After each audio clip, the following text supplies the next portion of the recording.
Vamos a entrar con la parte primera de cómo exponer el Santísimo, que es parte primordial en la vida del ministro extraordinario.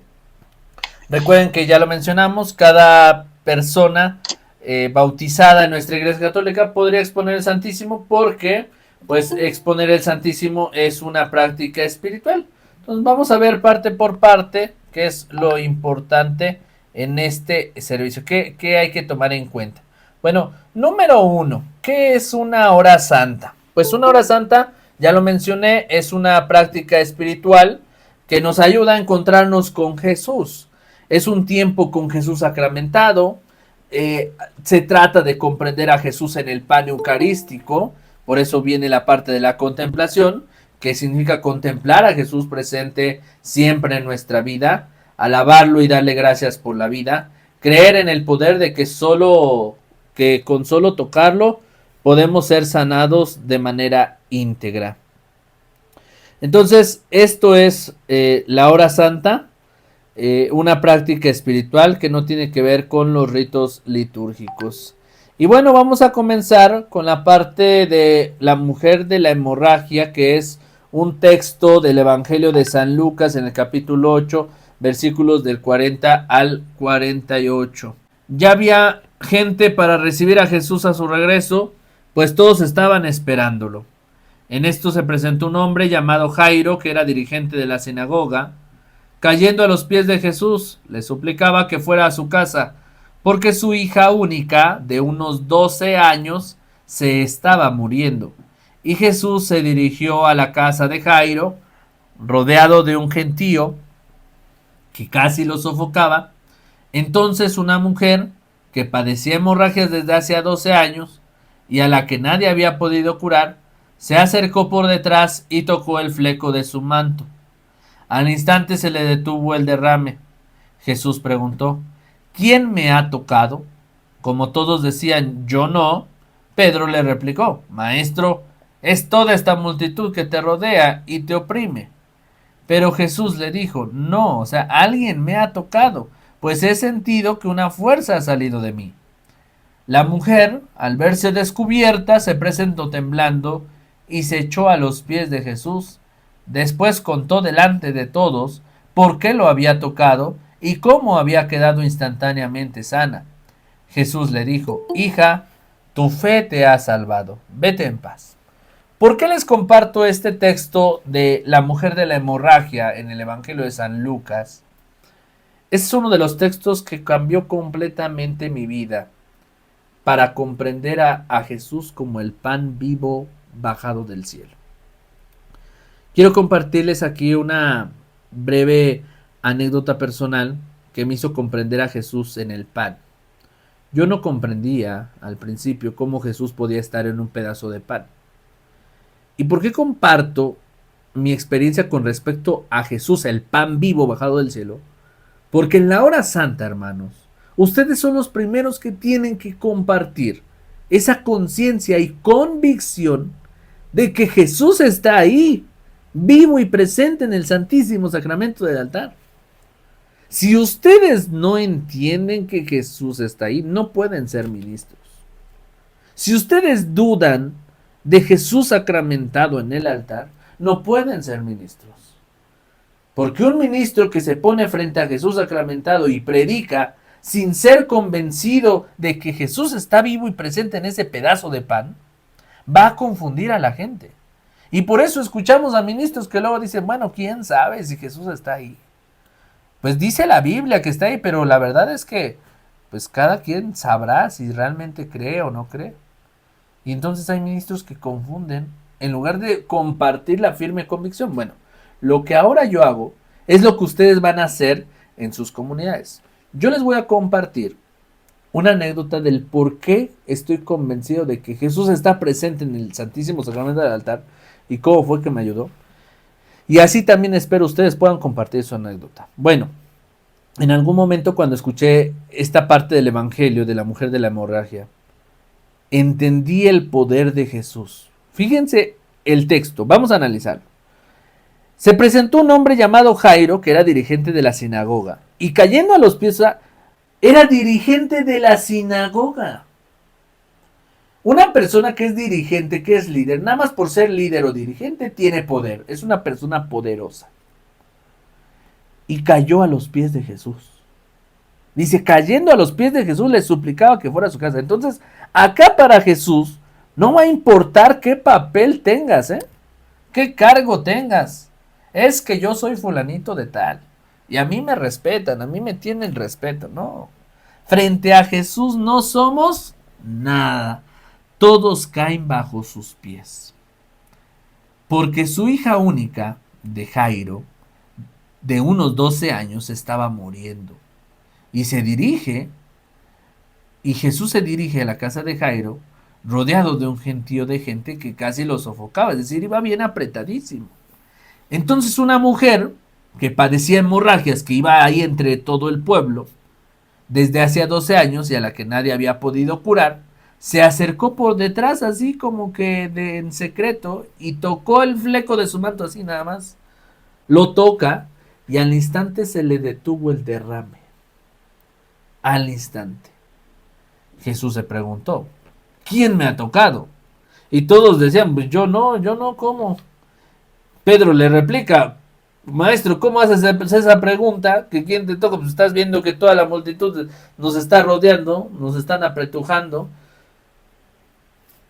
Y dice Jesús, no, alguien me ha tocado porque he sentido que una fuerza ha salido de mí. He sanado a alguien. La mujer, al verse descubierta, se presenta temblando y se echó a los pies de Jesús. Nuevamente, ¿qué hizo Jairo al principio? Se echa a los pies de Jesús. La mujer de la hemorragia, después de ser sanada, ¿qué hace? Se echa a los pies de Jesús. Después contó delante de todos por qué lo había tocado y cómo había quedado instantáneamente sana. Jesús le dijo, hija, tu fe te ha salvado. Vete en paz. La mujer de la hemorragia presenta el gran milagro eucarístico. Jesús no solamente nos salva en la cruz, que ya nos salvó, sino aún así en el pan eucarístico, tocarlo y consumirlo nos va a dar la salvación. Y no solamente una salvación espiritual, sino una salvación física. Así que por eso nosotros creemos y contemplamos a Jesús en la adoración. Porque sabemos que Él es capaz de sanarnos. Porque sabemos que Él es capaz de sanar nuestro cuerpo y nuestra alma. Para eso es la hora santa, hermanos. Y para culminar, cómo esto me ha ayudado en mi vida personal, yo siempre lo he mencionado y hoy se los vuelvo a compartir. Yo cuando ingresé al seminario, ingresé porque tenía dudas de mi vocación, si Dios me llamaba a ser sacerdote. Cuando entré en mis primeros años al seminario, empecé a clarificar. Y en las horas santas, fue donde me di cuenta, porque ahí todos los días tenemos hora santa en el seminario. Y en las horas santas descubrí que el Señor me llamaba a ser sacerdote. Nunca dudé. De hecho, tengo todos los dones que Dios me pudo poner en mi persona para poder serlo.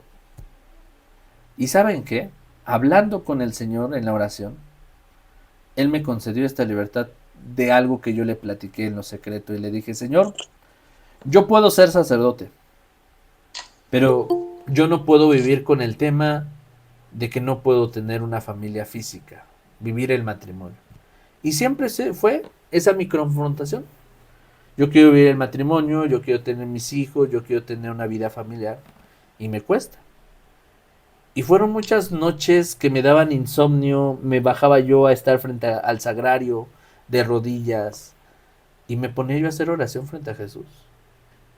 Hasta que una ocasión, hermanos, una noche de insomnio, bajé al sagrario de la capilla por la madrugada. Y esto no lo supo nadie porque yo era el sacristán, el encargado de la capilla y tenía las llaves de la capilla. Y fui y abrí la capilla Y entré al sagrario a las 3 de la mañana y durante la madrugada estuve frente a Jesús y leí este texto de la mujer de la hemorragia, y en ese momento toqué a Jesús en el sagrario y dije: si tú, Señor, eres el poderoso, eres el Hijo de Dios, sé que con solo tocarte tú puedes darme la respuesta a mi vida. Y después de ese día tuve una claridad de ideas que decidí dejar el seminario. Dejé mi ciclo cerrado, con muchos miedos, porque yo en el fondo sabía que el Señor me había llamado a ser sacerdote, pero dije: el Señor también me está concediendo esta libertad, no libertinaje, esta libertad de elegir también el matrimonio. Y hoy, hermanos, esto que ustedes conocen, los cursos, la evangelización digital, esto no es coincidencia, ¿eh? El que Daniel Católico sepa enseñar muy bien, el que muchas personas me piden que dé los cursos, esto no es coincidencia, hermanos. Esto se forjó desde aquel día en que tuve la confianza en Jesús sacramentado y en que Él podía hacer un milagro con mi vida. Hoy yo puedo decir: no soy sacerdote, pero el Señor me concedió y me ha concedido una bonita familia. Soy feliz con mi familia, cuido a mi familia. Hoy me dedico a la evangelización digital, soy muy feliz, muy contento de llevar la palabra de Dios hasta los más necesitados a través de ustedes. Y a pesar de eso, el Señor nos dice lo que le dijo a la mujer de la hemorragia: hija, hijo, tu fe te ha salvado, vete en paz. Esa palabra, esa frase, cuando yo me salí del seminario y decidí formar mi vida personal laical de matrimonio, después me quedé muy grabada esta frase: hijo, tu fe te ha salvado. Tú has entrado aquí por decisión propia, te vas de aquí por decisión propia, así que vete en paz. Y todo esto que ahora se colabora en la página o en las páginas de Daniel Católico TV, es increíble el número de personas que llega y que digo: Señor, tú has puesto frente a mí este gran proyecto, ahora lo comparto. Pero creí en el poder del Señor. Hermanos, no saben lo difícil que es debatir una decisión entre quedarse en el seminario, salir, no saber qué hacer con tu vida. No es un proceso fácil. Imagínense, para un joven normal, ¿cuántas veces le cuesta decidir entre una carrera y otra, no? Ser doctor, o ser arquitecto, o ser licenciado. Ahora imagínate cuando se trata de Dios. Cuando tienes la convicción de que el Señor te llama, pero dices: oye, pero es que me cuesta decir sí. Y el Señor aún así respeta tu decisión. Bueno, sé que muchos de ustedes tendrán momentos como la mujer de la hemorragia, y yo los invito a que se acerquen a Jesús y lo toquen. Tóquenlo. Vayan al sagrario y tóquenlo. Y crean en esta palabra, así como la mujer de la hemorragia, que con solo tocar el fleco de su manto, o sea, ni siquiera tocó el manto completo, solo tocó el fleco del manto, y al instante se le detuvo el derrame. Interesante, ¿no? Hay que preguntarnos si nosotros también tenemos la fe de la mujer de la hemorragia. Y continúo en el origen bíblico. Bueno, no me voy a detener tanto en esta parte porque queremos pasar a lo que es la práctica. El origen bíblico del por qué Jesús está presente en la Eucaristía. En el Evangelio de San Juan, capítulo 6, versículos 51 al 58, dice: yo soy el pan vivo que ha bajado del cielo. El que coma de este pan vivirá para siempre. El pan que yo daré es mi carne y lo daré para la vida del mundo. Los judíos discutían entre sí: ¿cómo puede éste darnos a comer carne? Jesús les dijo: en verdad les digo que si no comen la carne del Hijo del Hombre y no beben su sangre, no tienen vida en ustedes. El que come mi carne y bebe mi sangre vive de vida eterna, y yo lo resucitaré el último día. Mi carne es verdadera comida y mi sangre es verdadera bebida. El que come mi carne y bebe mi sangre permanece en mí y yo en él. Como el Padre que es vida me envió, yo vivo por el Padre, así quien me come vivirá por mí. Este es el pan que ha bajado del cielo. pero no como el de vuestros antepasados, que comieron y después murieron. El que coma este pan vivirá para siempre. Jesús mismo se presenta, hermanos. Yo soy el pan vivo que ha bajado del cielo. Hay que creer. Esto se trata de creer. Creer que realmente está vivo y presente en este pan eucarístico. Vamos entonces a entrar en la materia. Práctica. ¿Cómo exponer y reservar el Santísimo Sacramento? Se va a abrir el sagrario. Vamos a hacer reverencia ante el sagrario. Vamos a abrir el sagrario y vamos a dirigirnos hacia el lugar donde está la custodia. Se coloca la hostia en la custodia, se inciensa y se comienza con la jaculatoria de inicio. ¿Cuál es la jaculatoria de inicio? En los cielos y en la tierra sea por siempre bendito y alabado el corazón amoroso de Jesús sacramentado. Padre nuestro, Ave María y Gloria. Y esto se dice 3 veces. La pregunta es, ¿se puede iniciar de otra manera? No. Puede que sí, pero la idea es que este saludo siempre vaya como el rito inicial. Este es como el rito inicial, como cuando se inicia la misa en el nombre del Padre, del Hijo y del Espíritu Santo. Amén. Esta es la jaculatoria para exponer el Santísimo. Siempre, siempre. Sea una hora santa de niños, de jóvenes, de catecismo, de liturgia, bueno, de lo que sea. El exponer el Santísimo siempre va a iniciar en los cielos y en la tierra, sea por siempre bendito y alabado el corazón amoroso de Jesús sacramentado. Padre nuestro, Ave María y Gloria, 3 veces. ¿Sí? Ahora continuamos en esta práctica de el Santísimo. ¿Sí? La adoración se va a terminar de la siguiente manera. El ministro con las manos juntas al final, después de hacer la jaculatoria de inicio, ya empezamos la hora santa como la hayamos estructurado. Ahorita vamos a hablar de las diferentes estructuras de una hora santa, ¿sí? Entonces, al final, el ministro, ¿qué va a hacer? Al final, el ministro con las manos juntas dice: Señor Jesucristo, que en este sacramento admirable nos dejaste el memorial de tu pasión, concédenos, te pedimos, venerar de tal modo los sagrados misterios de tu cuerpo y de tu sangre, que sintamos continuamente en nuestras almas el fruto de tu redención. Tú que vives y reinas por los siglos de los siglos. Amén. Y después de esto se termina con las jaculatorias. Bendito sea Dios, bendito sea su santo nombre, etc. Bueno, ese documento se les va a pasar en el grupo y ya ustedes lo podrán imprimir y lo van a enmicar para que en esa hojita pues la tengan siempre para las horas santas. ¿Qué esquemas tenemos en las horas santas? Bueno, hay diferentes. En realidad no hay un tema específico, pero en el tema de una hora santa es tema, evangelio, reflexión y canto.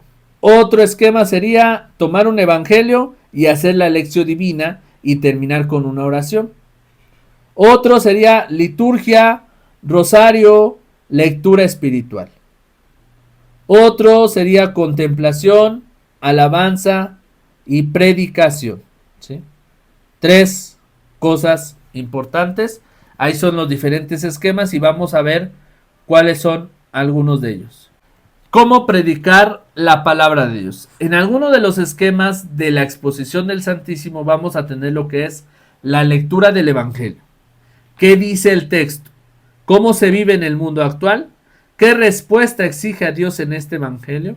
Y resumir esto en hechos concretos, ¿sí? Esto es para predicar la palabra de Dios. Este mismo esquema se utiliza para el evangelio. Cualquier evangelio que eligamos, vamos a elegir el evangelio y vamos a preguntarnos, ¿qué dice el texto? Bueno, el texto habla sobre esto y esto y esto.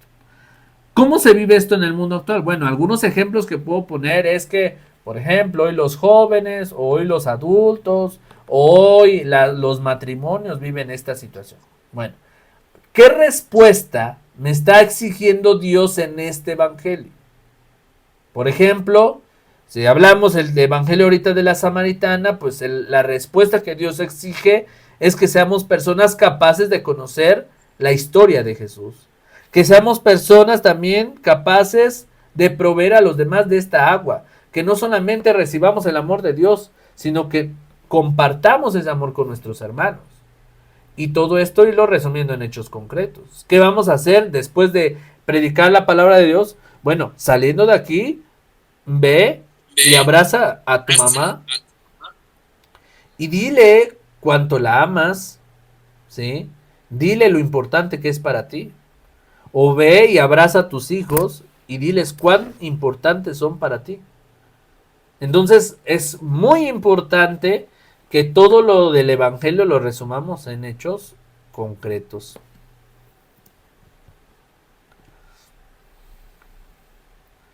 Vamos a poner un ejemplo de la predicación. Esta parte de la exposición del Santísimo va de la mano con la parte de la proclamación de la palabra de Dios y predicación, porque tanto en la hora santa como en la liturgia de la palabra vamos a realizar lo que es la proclamación, la predicación, ¿sí? Y ahorita vamos a pasar a lo que viene siendo la visita a los enfermos.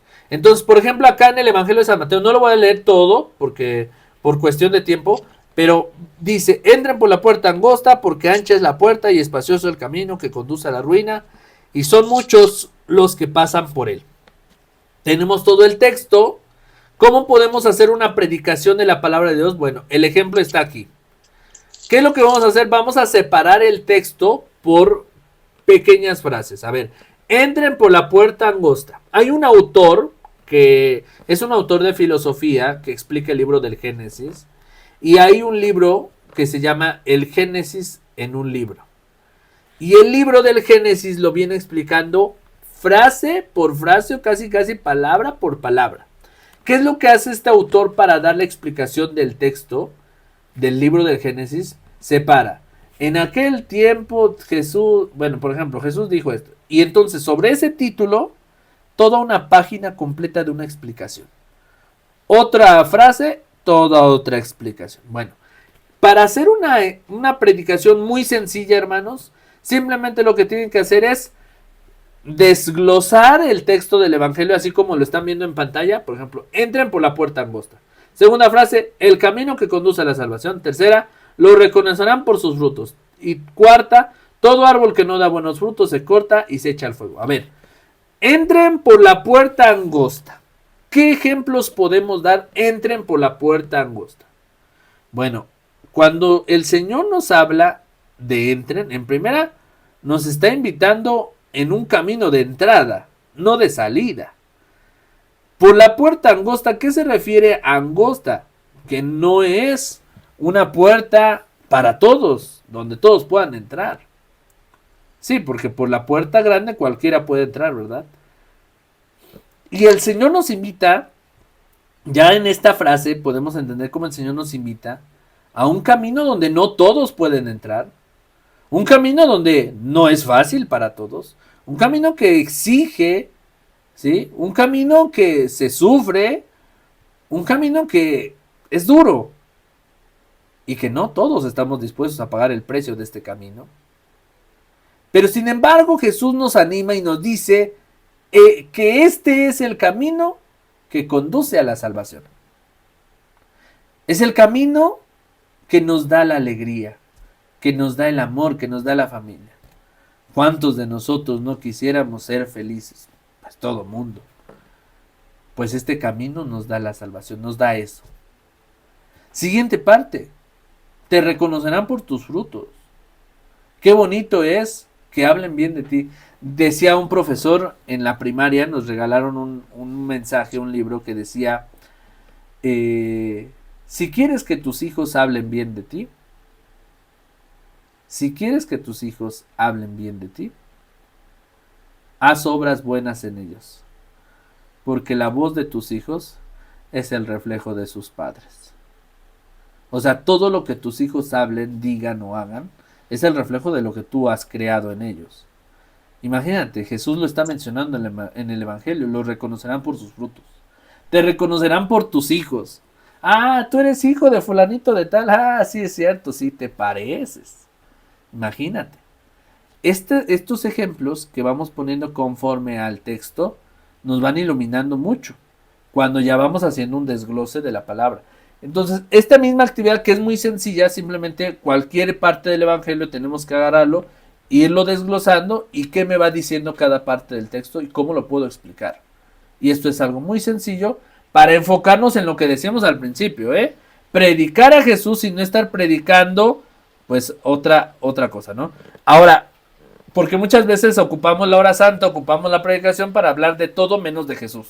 Otro ejemplo muy concreto es la lección divina, en la cual nada más voy a decir los pasos muy importantes. La lección divina va a tener 4 pasos y la lección divina significa lectura divina, que podemos ocupar en las horas santas, y esta va a ser leer el Evangelio, ¿sí? Segundo, va a ser meditar la palabra de Dios, o sea, ¿qué me dice a mí el texto? Luego, después de esto, va a ser la oración. Después de que hagamos ya una reflexión de la palabra, vamos a escribir una oración. ¿Qué le digo yo a Dios? ¿Qué le voy a ofrecer? ¿Qué le voy a agradecer? ¿Sí?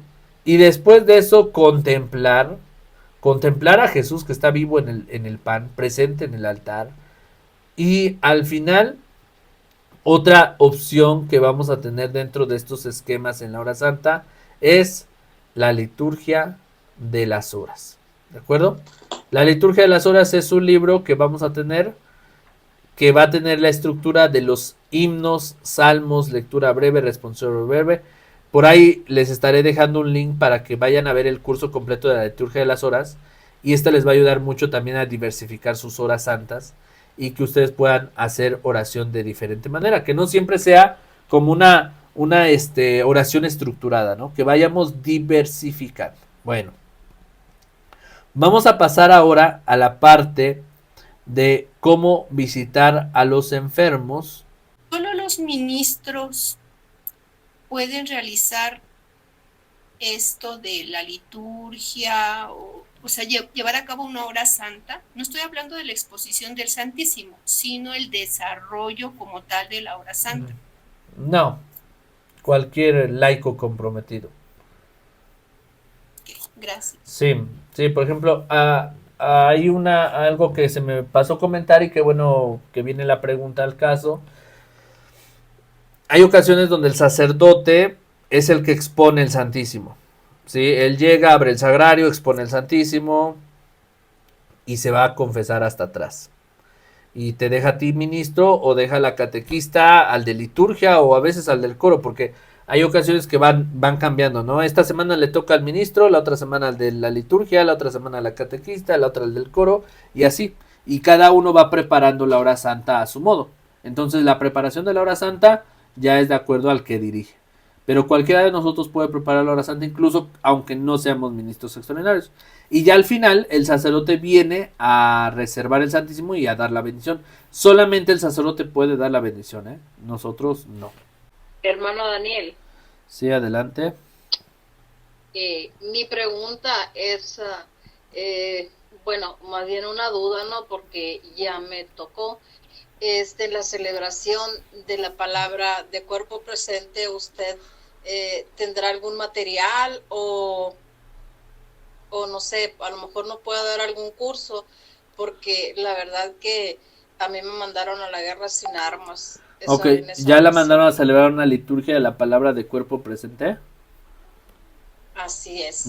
Muy bien, muy bien. Pues prácticamente es lo mismo, pero se toman las lecturas para un difunto, nada más. Pero no hay gran teoría. Pero con respecto a ello, déjenme elaborar un breve video para cómo hacer la liturgia de la palabra en, en, la, en la celebración de un difunto, ¿sí?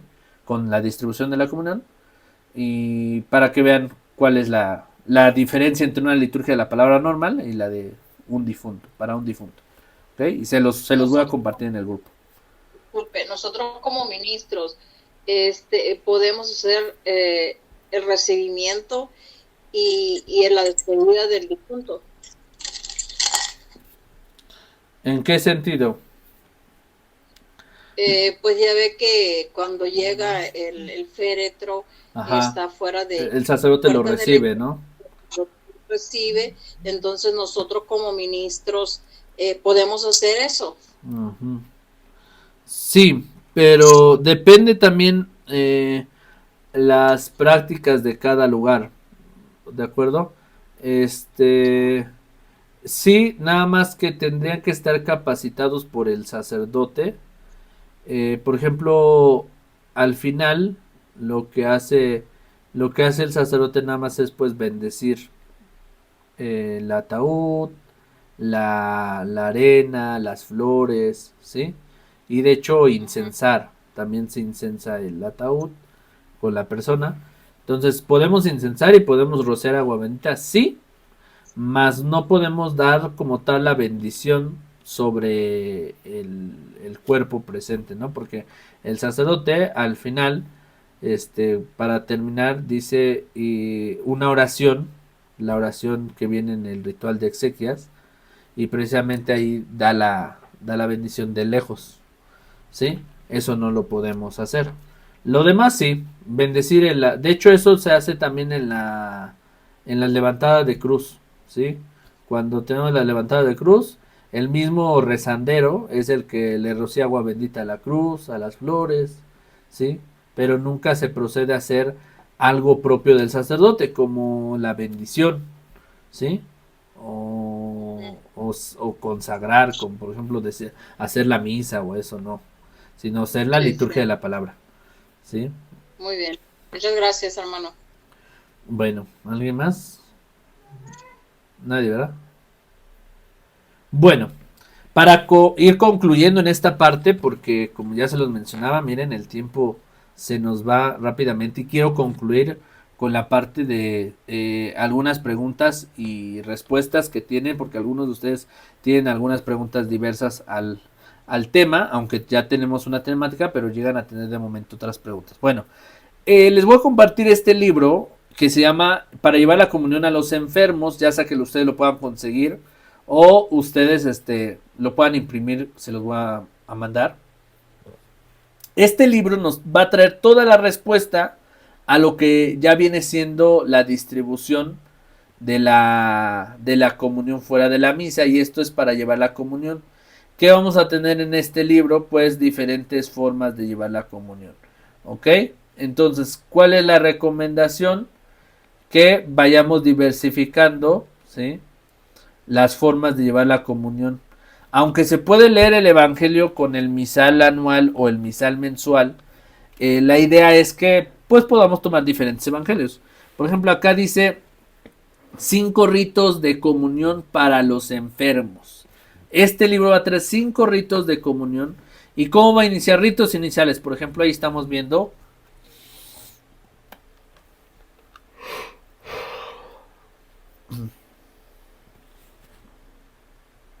Lo voy a acercar un poquito más para que se vea más grande. ¿Sí? Por ejemplo, ahí ya se ve, ¿verdad? Primera forma, ritos iniciales, canto de entrada. Dice, se sugiere que el ministro entre cantando o que la familia reciba al Santísimo cantando. Ha venido el Señor a traernos la paz. Ha venido el Señor y en nosotros está. Te alabamos, Señor, por tu inmensa bondad. Te alabamos, Señor, por tu cuerpo hecho pan. Y otra vez se repite el canto. Y va a comenzar el ministro de la siguiente manera. Dice, todos en el nombre del Padre, del Hijo y del Espíritu Santo. Amén. Continuamos con la parte del saludo. En el saludo nos va a decir, el Señor que es bueno y misericordioso los proteja y esté siempre con ustedes. Y va a decir los demás y con tu espíritu. Ahí hay que poner atención a las indicaciones. El ministro extraordinario de la comunión, con profundo respeto y adoración, se pone de rodillas y deposita el Santísimo Sacramento que está dentro del relicario sobre la mesita previamente dispuesta. Enciende la vela y todos juntos adoran a Jesús en silencio por un instante. Luego viene lo que es el acto penitencial, ¿sí? Y el acto penitencial va a ser de la siguiente manera. Va a decir el ministro, queridos hermanos, para prepararnos a esta celebración, reconozcamos que somos pecadores e imploremos, arrepentidos y con el propósito de cambiar, etcétera, ¿no? Y después de esto vamos a tener lo que es la lectura, la oración y la lectura de la palabra de Dios, ¿sí? Prácticamente como la misma estructura de la misa, oración, lectura de la palabra de Dios, se les propone la siguiente lectura, viene el Evangelio, y después viene del Evangelio la reflexión, gloria a ti Señor Jesús, y ahí dice breve reflexión. Si a lo mejor ustedes dicen yo no quiero dar reflexión, todavía se me complica, no es necesario. Después de leer el Evangelio, guardamos unos segundos de silencio y continuamos con las preces. Pero ahí dice en la breve reflexión, si se juzga conveniente, se puede compartir alguna sencilla y breve reflexión. Pero si no se ha preparado con anterioridad, es mejor guardar un breve silencio y punto. Y continuamos. No será necesario continuar. ¿De acuerdo? Las preces van a ser la siguiente, que es la parte de la oración de nuestra iglesia, ¿sí? Y después vamos a continuar con lo que es, dice acá, termina la oración final con la oración comunitaria. Y vamos a continuar con el rito de la comunión. El Señor Jesús está presente entre nosotros. Él es el pan vivo que ha bajado del cielo y ha visitado este hogar porque quiere alimentar, fortalecer y sanar a este hermano o hermana. Digamos confiados la oración que Él mismo nos enseñó. Padre nuestro, etcétera. Y después va a decir el ministro con profundo respeto saca del relicario al Santísimo Sacramento y lo presenta diciendo: este es el Cordero de Dios que quita el pecado del mundo, dichosos los invitados a la cena del Señor. Y después va a decir: bueno, Señor, yo no soy digno de que entres en mi casa. Y le vamos a proceder a dar, así como lo presentamos, nos acercamos al enfermo y le damos el cuerpo de Cristo al enfermo. Luego un silencio de adoración, ¿sí? Podemos hacer un breve canto de comunión, si no, así en silencio le podemos dar la comunión, no es necesario que hagamos un canto. Y después va a venir la parte de la oración después de la comunión, o sea que hagamos la oración de San Ignacio de Loyola: alma de Cristo santifícame, cuerpo de Cristo sálvame, sangre de Cristo embriágame, o cualquier otra oración, ¿sí? Ahorita acá nos va a presentar diferentes oraciones. Y esta va a ser la oración después de la comunión. Padre Santo, a quienes creemos y confesamos que en este sacramento está realmente presente Jesucristo, quien por redimirnos nació de la Virgen María, padeció muerte de cruz y resucitó entre los muertos, concédenos por esta comunión que hemos recibido obtener de Él nuestra salvación eterna. Por Cristo nuestro Señor. Amén. Y no vamos a dar la bendición. Nosotros lo que vamos a hacer en la visita al enfermo es despedirnos con el siguiente saludo, ¿sí? El saludo siempre va a ser: el Señor nos bendiga, nos guarda todo mal y nos lleva a la vida eterna. Amén. Pero de preferencia esto también, respetar lo que nos indica el ritual. Que Dios nuestro Padre nos bendiga, que el Hijo de Dios nos conceda la salud, que el Espíritu Santo nos ilumine. A cada una de esas va a responder amén la familia del enfermo y el enfermo. Que la Trinidad omnipotente de Dios encienda nuestro corazón y nos dé su paz. Y que a todos nosotros nos bendiga. En el Padre, el Hijo y el Espíritu Santo. Amén. Bendigamos al Señor, demos gracias a Dios. Y así se termina la visita al enfermo. Y aquí este libro nos va a ofrecer 5 formas diferentes. Este libro viene muy completo. Me están comentando por WhatsApp, dice Daniel, en el curso nos dijeron que lo correcto es decir píxide o portaviático. Sí, el nombre correcto es la píxide, porque este libro, bueno, lo dije porque este libro lo maneja como relicario, pero la idea del relicario no es correcta para llevar al Santísimo. Es píxide, pero muchos lo conocen por relicario, pero es píxide. Este libro lo menciona así como relicario, pero es píxide, ya lo hemos mencionado. Hoy estamos viendo situaciones en nuestra vida de la iglesia donde las personas se nos van, sacerdotes que también dejan el ministerio y lo demás. Miren, todo esto es reflejo de cómo llevamos nuestra vida espiritual. Yo les comparto aquí, hermanos, que mi vida espiritual me ha llevado a lo que hoy hacemos a través de redes sociales, y no es fácil, porque incluso ustedes vean a diferentes influencers, personas que hacen contenido en redes, Y a veces se desaniman, a veces ya no quieren seguir y ahí dejan los canales igual abandonados, los proyectos abandonados. Y al contrario, todo esto necesita de una base cimentada en Jesús, que nunca nos falte nuestra Eucaristía, que no nos falte nuestra oración, que no dejemos de rezar el rosario, de pedir, de leer la Biblia, porque eso nos va llenando para ser más fuertes en el ministerio. Una pregunta aquí con respecto a llevar la comunión a los enfermos. Vi que no se da la paz. ¿Es correcto eso? Sí, déjenme revisar. Porque es que en el libro que yo tengo otro libro, un libro que usted mencionó también, que dice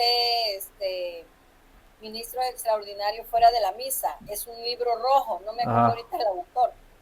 Pero tampoco trae, después del Padre Nuestro, ya se entrega la comunión al enfermo y no trae la paz tampoco. Okay. Entonces mi pregunta es, ¿se debe o no se debe dar la paz a la familia o a los enfermitos? Sí se puede. En la liturgia de la palabra, ¿sí? Marca que podemos realizar el rito de la paz cuando hacemos la liturgia de la palabra. Recuerden que también la liturgia de la palabra es como hacer la primer parte de la misa hasta el momento de eso, del rito de la comunión. Y la liturgia de la palabra nos indica que el rito de la paz. Pero acá ciertamente veo, esta es la segunda fórmula de cómo llevar la visita a lo enfermo, la comunión. Y acá igual omite la parte de la paz. Entonces, si acá lo omite, pues hay que omitirla. Pero en la liturgia de la palabra sí se toma en cuenta. Sí, si no encontramos al enfermo en su domicilio, ¿consumimos la forma consagrada o la regresamos al sagrario? Hay dos formas, depende de la situación.